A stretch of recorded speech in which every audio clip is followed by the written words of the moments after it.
He pulled up to pump 4, didn't get out, and just stared through the glass like he was waiting for something. I've worked a lot of quiet night shifts, and I never really minded it. The isolation, the silence. It gave me space to think. I was 22 and saving for school, doing the 10 p.m. to 6 a.m. run at a rural gas station off Route 57 in northern Michigan. The kind of place where time moves slower and nothing really happens after midnight. We had 2 pumps, a single aisle of snacks, some warm coffee, and a beat-up fridge humming to loud near the back wall. The place had this constant, stale motor, oil smell, and the flicker in the fluorescent lights above the register had been ignored for months. It was a job. Lonely but harmless, or at least I thought it was, that night. I think it was a Thursday. The clock on the register read 2:43 a.m. I was halfway through a crossword puzzle, sipping on a flat Mountain Dew, when the headlights cut across the front glass. A car pulled up to pump for no big deal at first. Just an old, dented silver sedan, kind of rusty around the wheel wells, but it didn't shut off. No one got out. The engine just sat there, humming low. I glanced up once, twice. Still nothing. No movement inside. Then, for just a second, the dome light in the car blinked on. Someone had opened a door, but it clicked off again. Door closed. Still, no one got out. I remember feeling a little weird, like something about it didn't fit, but I tried to shake it off. People sometimes need to gather themselves. I went back to my puzzle. Then I looked up again. The guy was staring at me, still in the car. His face was barely visible in the glow of the dash, but I could see the shape of him, head turned, shoulders hunched slightly. He wasn't looking at the pump, not checking a phone, just looking straight through the glass, right at me. I stared back, unsure what to do. It was too quiet, the kind of quiet that thickens the air around you. I reached under the counter, touched the edge of the red emergency button, but didn't press it. Not yet. A minute passed. Then another. Finally, the car door opened, and the man stepped out. He was tall, broad-shouldered, wearing a heavy coat with a dark hoodie underneath. He moved slow, deliberate, not casual, not rushed, just steady. He walked up to the glass doors, not even pretending to go to the pump, and just stood there, right on the threshold, about a foot from the door, hands in his coat pockets. His face was in shadow, but I could feel him looking at me. He didn't knock, didn't speak, didn't move. We just stood there, him outside, me inside, watching each other through the glass. And then, without warning, he turned and walked back to his car, got in, didn't drive away, just sat there. Engine running.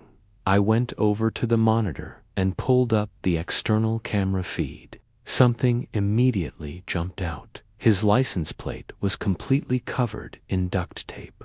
No numbers, no state, just dull silver strips covering the entire thing.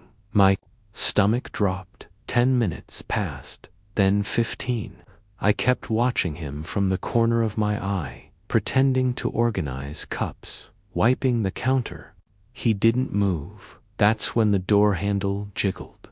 I jumped. It was quick, a sharp little rattle, like someone testing it. I spun around, but no one was at the door. I checked the camera again, rewound the footage. Nothing. The handle moved. I saw it shake, but on screen there was no one there, no shadow, no blur, nothing.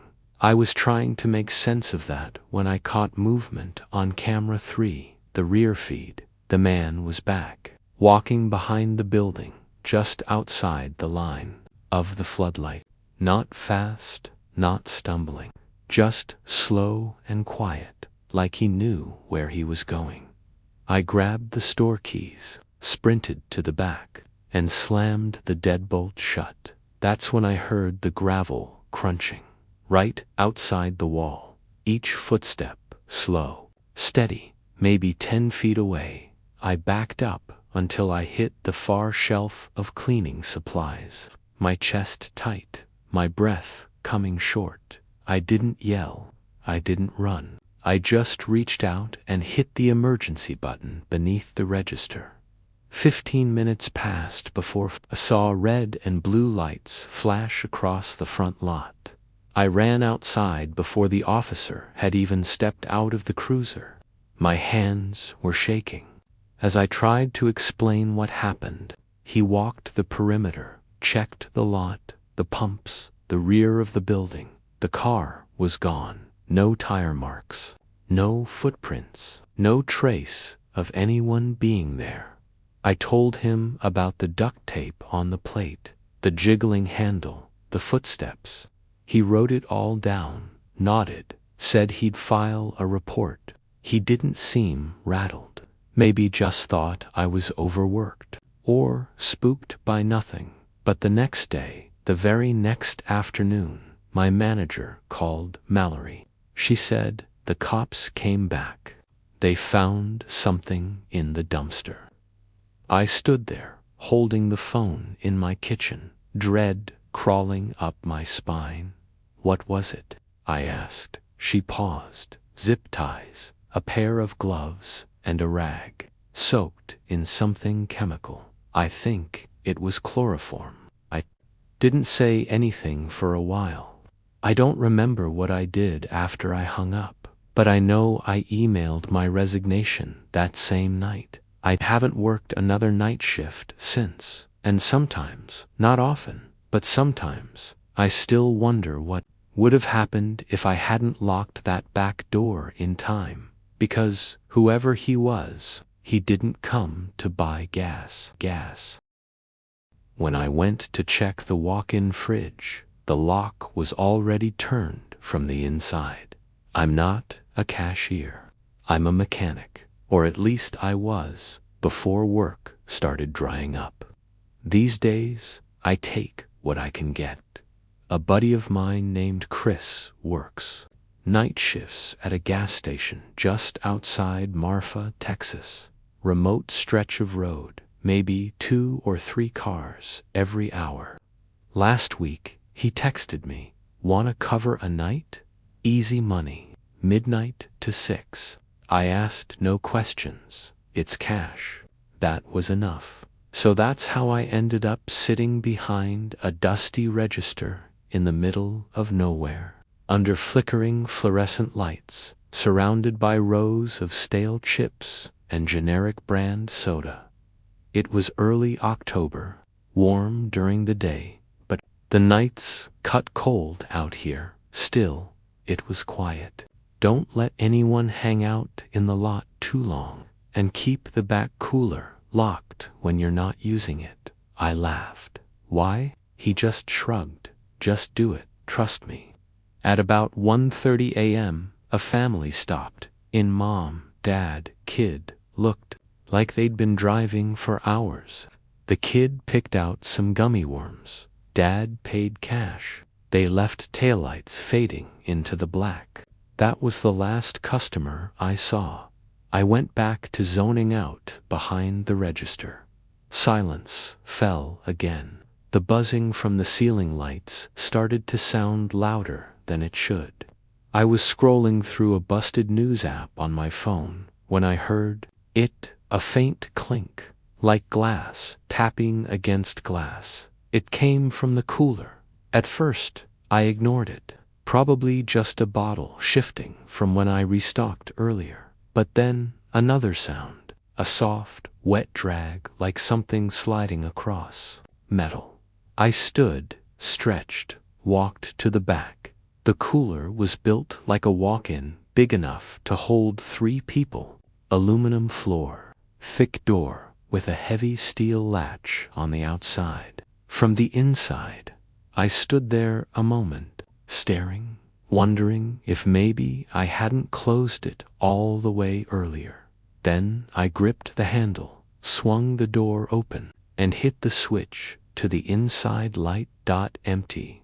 Rows of Gatorade, soda, water, all lined up neatly, undisturbed. No people, no movement, nothing. Still, the hairs on the back of my neck stood up. It was freezing in there, colder than it should have been. I did a slow sweep anyway, behind the crates. Register drawer, pop open, just like that. No sale, no beep, just a sudden click and slide. I stared at it. The drawer was halfway out. Then the lights in the cooler cut off. Them showed the cooler. The door had swung open again, and I swore it had been shut. I reached for the mic connected to the speaker above the door. "If someone's messing around," I said, trying to keep my voice even. "Store's closed. You need to leave." No answer. I grabbed the flashlight from beneath the counter and walked back, more annoyed than scared. I figured maybe one of the pumps was acting up and I'd imagined things. I got to the cooler again. Door open. Light off. I flicked the switch and stopped cold. There was now a bottle sitting on the middle shelf. Sprite, half drunk, still cold. I hadn't put that there. I was sure of it. And I only handled sealed bottles. I stood still for a moment, listening. The cooler hummed quietly. Nothing else moved. But I felt watched. I backed out, pulled the door shut, and twisted the latch into place, tight this time. Then I grabbed my phone and called Chris. "Hey, during your shifts." He was silent for a few seconds longer than felt natural. "Why?" I explained. "The latch, the drawer, the bottle." When I finished, there was another pause. Then he said, "Don't mess around back there. Just keep the cooler locked. You'll be fine." He didn't elaborate. I asked again, "What do you mean, fine? Has this happened before?" He just repeated it. "Keep the cooler locked. That's it. Just to make sure." Still latched. Still quiet. On edge. At sunrise, I stepped outside to breathe. The sky was that pale orange you get just before full daylight, and everything smelled like dry dirt and diesel. I was about to light a cigarette when I noticed something on the side of the building near the loading door behind the cooler. Footprints. Bare. Human. Small. Leading from the woods behind the gas station straight to the back of the store. They weren't there earlier.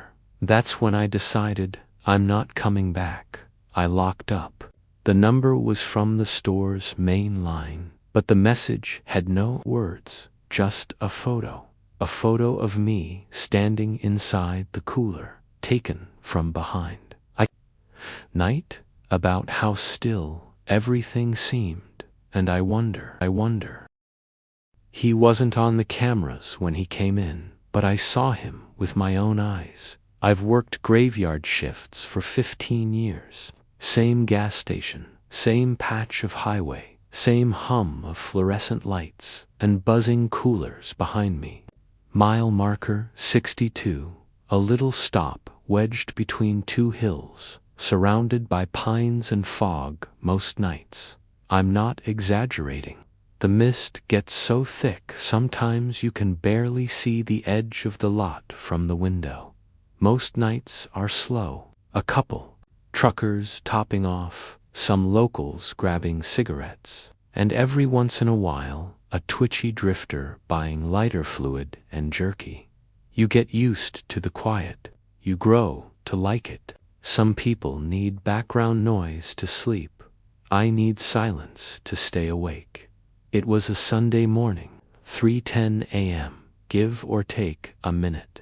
I remember because I'd just cracked open my third energy drink and started on the crossword in the back of the paper It's the kind of hour where time doesn't seem to move. That's when I saw him. Thin guy, pale, wearing a windbreaker, too light for the cold, and no shoes.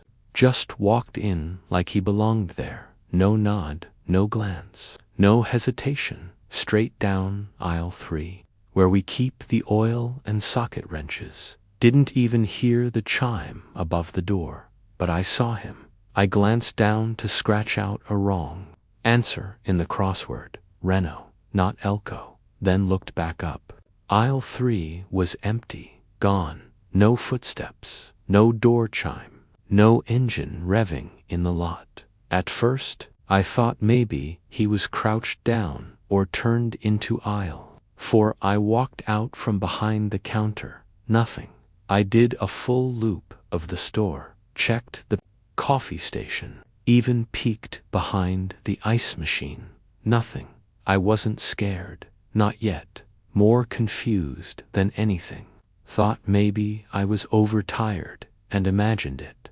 That happens, right? You stare at dim light long enough, you start to see things. So I went back to the register and pulled up the camera feed. We've got 6 angles, entry, counter, each aisle, crystal clear. I hit rewind, looked back through the past 5 minutes, and I swear to you, there was nothing. No one came through the door. No figure in aisle 3, just static shadows, empty shelves. I stared at the monitor longer than I should have. The guy I saw, he had to have been real. I could tell you the exact way the sleeves of his jacket were fraying. I could tell you how dirty his toes looked. I don't hallucinate in that kind of detail then.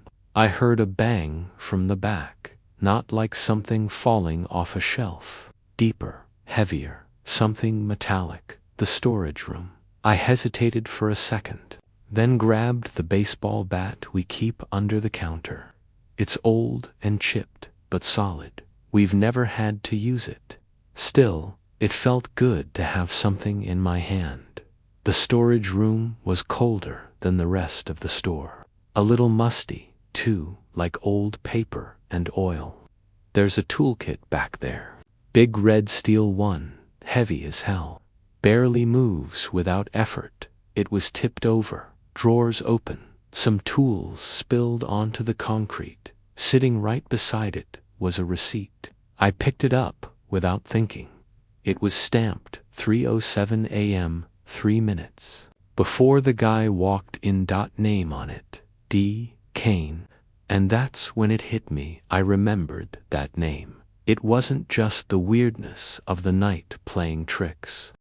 3 years ago, same station, same stretch of highway, a guy named David Kane flipped his pickup on black ice and slammed into pump 3, died on impact. Locals still talk about it sometimes. His engine caught fire. I was working that night, too. It's not a name I would have forgotten. I stood there for a while, long enough that the back of my neck started to sweat despite the cold. Then I locked the storage room, went back to the counter, and sat. I didn't even try to check the footage again. Something in me didn't want to. Around 4 a.m., as the sky started to gray, I noticed something blinking on the monitor. One of the pumps, pump 3, was listed as active, but no one had pulled in. I stared out the window. Lot was empty. No headlights. No engine noise. Still, the pump log showed it activated at 3:11 a.m. right after I saw that guy. There was no transaction, just on, then idle. I hovered over the footage, and this time, something was off. Between 3:09 and 3:20, there was a full 11 minutes missing. Just gone. Blank screen. No data. No explanation. I asked the manager about it during the handoff. He shrugged, said, "It's probably just a glitch." I didn't argue. I just nodded. But that afternoon, I called corporate and asked to be switched. 2-day shifts. I told them I was getting older, didn't want the long nights anymore. They approved it within the week, but every now and then, when the weather's thick with fog, and that pine sap smell drifts in from the hills, I glance at the monitor while opening up in the morning, and sometimes pump 3 still shows active, even when there's nothing there, even when no one pulls in.